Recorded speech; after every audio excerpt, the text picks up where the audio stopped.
Hi, welcome to another episode of 5 Business Rules. I'm Nicole. And I'm Monica. And today we are talking about 5 things you should know before you decide on a website platform. If you are very new at a business or it's your first website, it can be overwhelming to figure out where the heck you need to go and what you really need to have. Yeah, it's intimidating, which is why you need to work with someone who is extremely experienced and knows what they're doing. Because if it's the blind leading the blind, it's not going to do your business any favors. It's not. It's going to be a hot mess. It is. But what we want you to know is things to keep in mind so you know what to ask. So you're not so clearly blind. First things first, how skilled are you, right?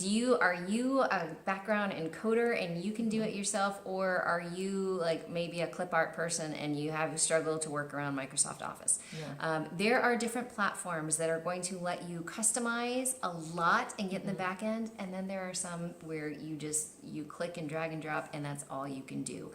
So be mindful of your skill level before you pick a platform, because you don't want to have to worry about coding if that's not your thing. No, but you want to be able to update the website without going to, say, Nicole and her team saying, hey, can you just add a comma here? Mm-hmm. You know, you want to be able to do, I mean, that's kind of a really simplistic example, but you want to be able to do that on your own. But it's true, and that goes right into how much time do you have for maintenance and keeping things update, because there's a platform you've probably heard of called WordPress. I use it a lot. Monica and I both have our sites on there.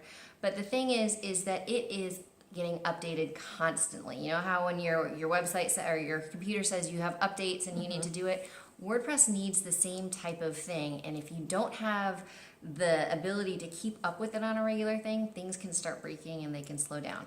Yeah. On the flip side, there are places like Wix or some of the things like Squarespace that are going to do all of that maintenance for you, and you don't have to worry about a thing. Right, exactly. So I don't do maintenance on my own website. Nicole's team does them. So here's a caveat. You might think, oh yeah, I'll just click on this box and it'll update. Well, on a WordPress website, WordPress websites a lot of times are like Legos, right? Where you add pieces. Well, those pieces of Legos sometimes fight and break each other. So I do not recommend, if you have a WordPress website, pushing out updates yourself. That's really for a web developer. And so that's your bonus tip, right? Because if maybe you're not skilled, do you have the money to pay somebody to keep up with it? Because especially as a business owner, you probably, even if you have the skill, you might not even have the time. But right. You can do more. Yeah. So number 3, what do you actually need your site to do? Meaning, is this just what we're going to call a brochure site that you want a place online that somebody can look you up and say, yep, they're legit, that's it, right? That's what we're going to call an informational site, and you can put that pretty much anywhere. But on the flip side, do you want to sell e-courses? Do you want to have a membership portal? Do you need to sell stuff?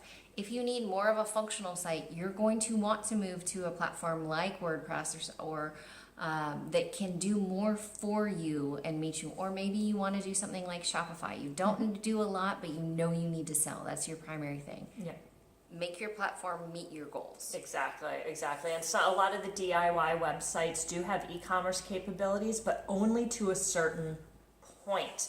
If you build your website on WordPress, your developer can really customize all the different pieces that you need for your business. And that customization is actually another tip, right? And it can be not only on the functions that you need, but how picky are you? Meaning, do you just want a blue website and a couple white graphics and that's good? Or are you very selective about wanting things just so? Which is perfectly fine and very normal. It is. And I'm like that. It is. So. But the thing is on a template site, and I mean this by the Wix, the Weebly's, the what have you, you can only customize so much. On WordPress, on a custom HTML site, on a bunch of platforms, it can be exactly how you want it to be. But if you are very, very picky and like things just so, you may need to go up a notch rather than just the basics. Yeah, there's only so many templates that you can choose from on the DIY sites too. I can pick out a Squarespace site now because they all look